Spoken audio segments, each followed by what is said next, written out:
بسم الله الرحمن الرحيم.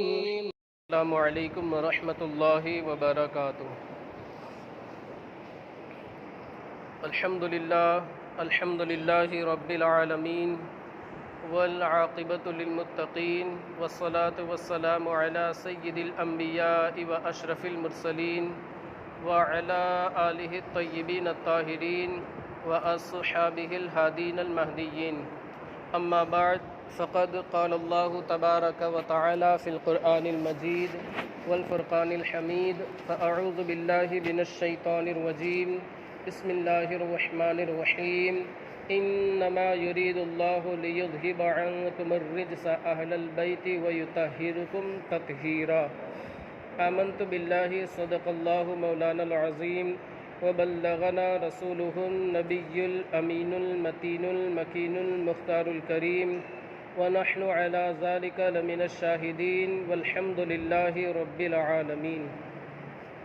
قال اللہ تعالی فی شان حبیبہ ونبیہ مخبرا وآمرا ان اللہ وملائکتہ یصلون علی النبی یا ایہا الذین آمنوا صلوا علیہ وسلموا تسلیما.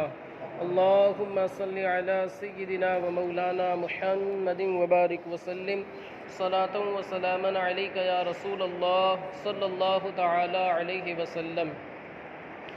عزیزان ملت اسلامیہ، اللہ رب العزت قرآن عظیم میں ارشاد فرماتا ہے کہ بے شک اللہ یہ ارادہ فرماتا ہے، یہ چاہتا ہے کہ اہل بیت سے گندگی کو، آلودگی کو، آلائش کو دور فرما دے، چاہے وہ جاہلیت کی ہو یا پھر دور حاضر کی، جیسے گناہ وغیرہ سے اہل بیت کو پاک کر دے.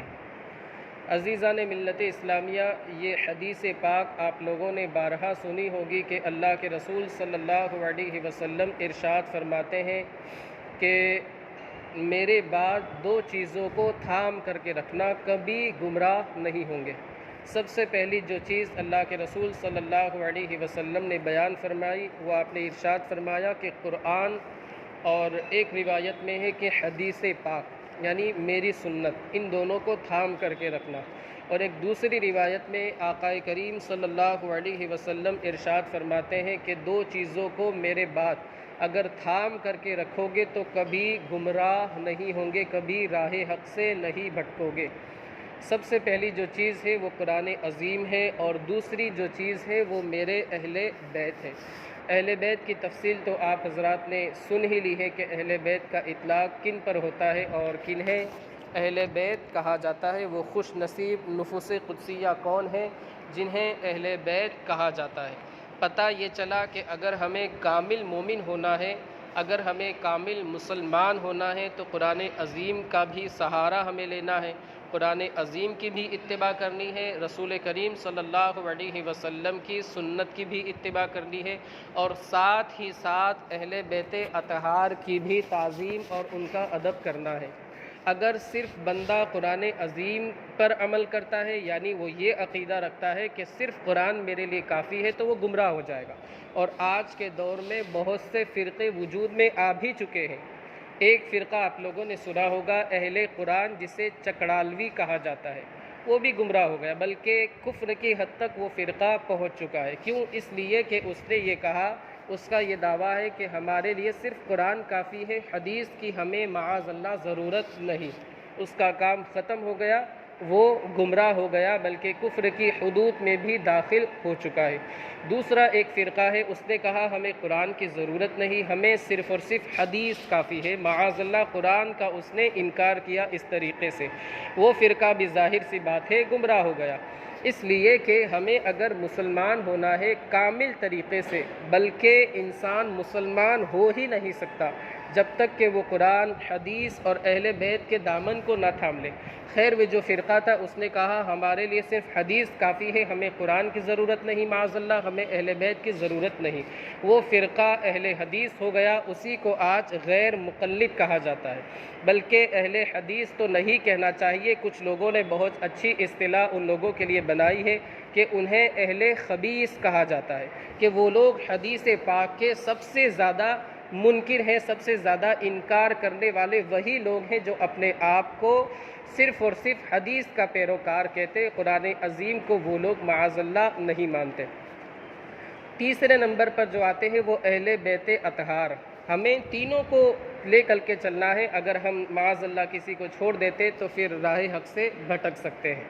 تیسرے جو لوگ ہیں انہوں نے دونوں کو چھوڑ دیا، صرف اور صرف اہل بیت اطہار کا دامن تھام لیا، اور وہ لوگ اہل بیت اطہار کا دامن تھامنے کے بعد ان لوگوں نے اہل بیت کی شان میں اتنا غلو کیا کہ معاذ اللہ حضرت علی کو خدا کا درجہ دے دیا۔ معاذ اللہ، 100 بار معاذ اللہ کہ ان لوگوں نے حضرت علی کو خدا کا درجہ دے دیا۔ اس بنیاد پر وہ لوگ رافضی ہو گئے، اپنے آپ کو وہ لوگ شیعہ کہتے ہیں، حالانکہ ان لوگوں کو شیعہ اپنے آپ کو کہنے کا حق نہیں۔ شیعہ کا مطلب ہوتا ہے چاہنے والا۔ وہ لوگ حضرت علی کے چاہنے والے تو نہیں بلکہ سب سے پکے اور بڑے دشمن ہیں، اس لیے کہ حضرت علی کا مقام اور مرتبہ مانتے ہیں ہم، وہ صحابی ہے، مصطفیٰ کریم صلی اللہ علیہ وسلم کے داماد ہیں، لیکن یہ عقیدہ رکھنا کہ انہیں معاذ اللہ خدا کا درجہ دے دینا، یہ تو بالکل صاف اسلام سے خارج ہونا ہے، ایمان سے ہاتھ دھو بیٹھنا ہے اور کفر کی حدود میں داخل ہو جانا ہے۔ تو یہ تیسرا فرقہ ہو گیا، اسے رافضی کہا جاتا ہے۔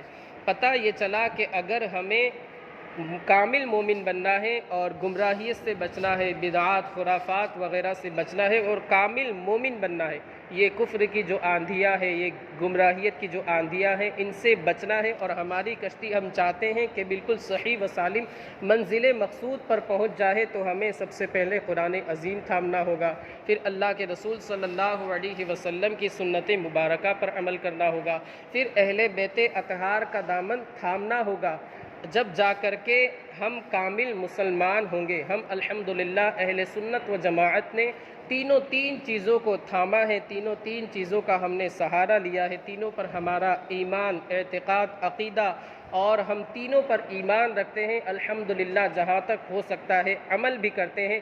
اسی وجہ سے ہم جس فرقے سے تعلق رکھتے ہیں اسی کو کہا جاتا ہے سواد اعظم اہل سنت و جماعت۔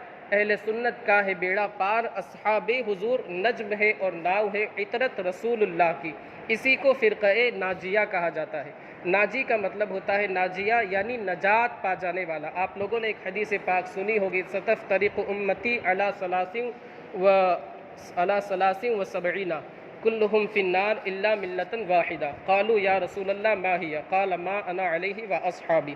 ایک مرتبہ آقا کریم صلی اللہ علیہ وسلم نے بیان فرمایا کہ میری امت 72 فرقوں میں بٹ جائے گی، وہ سارے کے سارے جہنمی ہوں گے، صرف اور صرف ایک فرقہ جو ہے وہ ناجی ہوگا، وہ نجات پا جانے والا ہوگا، اسے جہنم سے نجات ملے گی، وہ جنت میں داخل ہو جائے گا۔ اللہ کے رسول صلی اللہ علیہ وسلم کی بارگاہ میں صحابہ نے عرض کیا، یا رسول اللہ علیہ الصلاۃ والتسلیم، وہ فرقہ کون سا ہے؟ آپ نے ارشاد فرمایا، ما انا علیہ و اصحابی، میں جس طریقے پر ہوں اور میرے صحابہ جس طریقے پر ہے وہی طریقہ اہل سنت و جماعت کا ہے، وہی طریقہ نجات پا جانے والا ہے، اور وہی فرقہ آخرت میں کامیاب اور کامران ہے۔ آپ دیکھیں الحمدللہ ہم نے صحابہ کے دامن کو تھاما، اہل بیت اطہار کے دامن کو تھاما، تو انشاءاللہ العزیز ہمارا بیڑا پار ہے۔ اللہ رب العزت کی رحمت اور اس کے فضل سے امید ہے، ورنہ ہم اپنے اعمال پر بھروسہ نہیں کر سکتے۔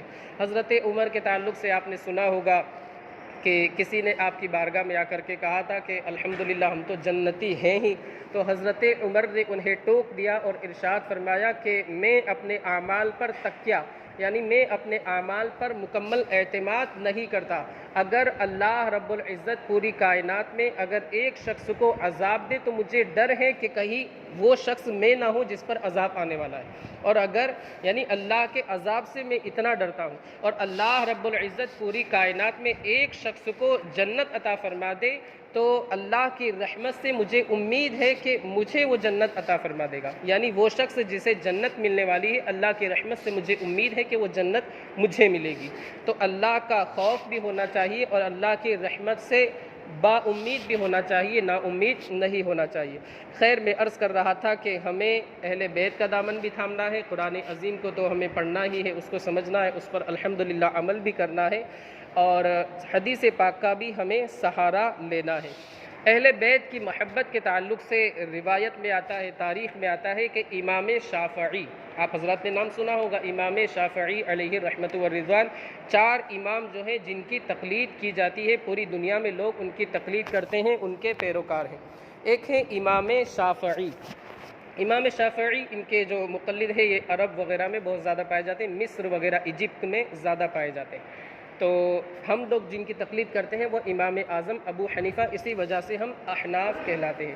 امام شافعی ایک غالباً مصر میں یا کہیں رہتے تھے، تو وہاں سے بغداد، چونکہ دارالخلافت اس وقت بغداد تھا، یعنی راجدھانی، اور جہاں خلافت کے سارے کام انجام دیے جاتے تھے، یہ سمجھ لیجیے کہ آج دلی کی جو حیثیت ہے اور تاریخ میں بغداد کی وہی حیثیت تھی، اور سارے پورے صوبے کے جتنی حکومت پھیلی ہوئی تھی پورے رقبے میں، سارے کے سارے کام وہیں پر انجام دیے جاتے تھے۔ امام شافعی اہل بیت اطہار سے بہت محبت اور عقیدت رکھتے تھے، احترام کے ساتھ پیش آتے تھے، ان کی شان میں منقبت قصیدے وغیرہ بھی لکھا کرتے تھے۔ تو کچھ لوگوں کو یہ بات ہضم نہیں ہوئی، ان لوگوں نے آپ پر شیعت کا فتویٰ لگا دیا کہ معاذ اللہ یہ رافضی ہے، اور ان کو مصر سے، شاید مصر سے پیر کے اندر پیڑیاں، زنجیر وغیرہ، چین وغیرہ باندھ کر کے اسی حالت میں بغداد لے جایا گیا، اور اسی وجہ سے لوگوں نے آپ کو رافضی بھی کہہ دیا کہ معاذ اللہ اہل بیت کی بہت زیادہ تعریف کرتے ہیں۔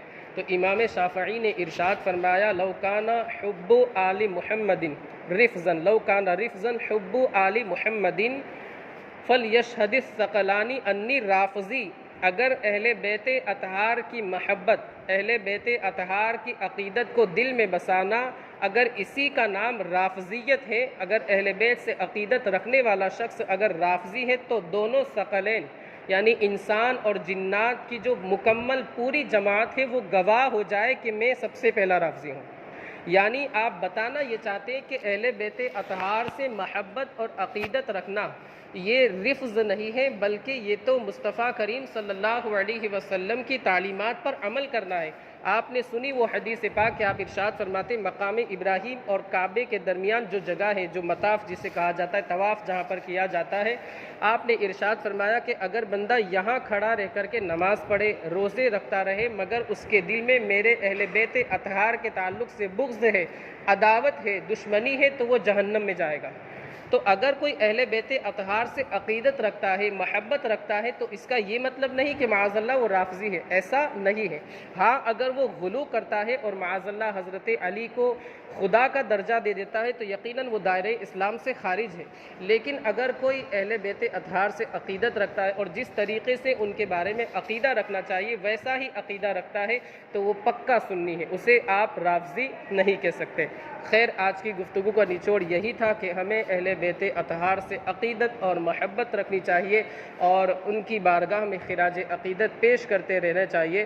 مولا عز و جل ہمیں آپ کو اور ساری دنیا کے خوش عقیدہ مسلمانوں کو اہل بیت اطہار کی محبت اپنے دل میں بسانے کی توفیق رفیق عطا فرمائے، اور آل انڈیا قادری مشن جس کے زیر اہتمام یہ درس و بیانات کا سلسلہ جاری ہے، اللہ رب العزت اس مشن کے جو مقاصد ہیں اس مقاصد میں اس مشن کو کامیابی اور کامرانی عطا فرمائے، اور زیادہ سے زیادہ اللہ رب العزت اپنے حبیب کے صدقے میں اس مشن کے ذریعے زیادہ سے زیادہ دینی خدمات لے اور اس کی خدمات کو اپنی بارگاہ میں شرف قبولیت سے سرفراز فرمائے۔ وآخر دعوانا ان الحمد للہ رب العالمین۔ السلام علیکم ورحمۃ اللہ وبرکاتہ۔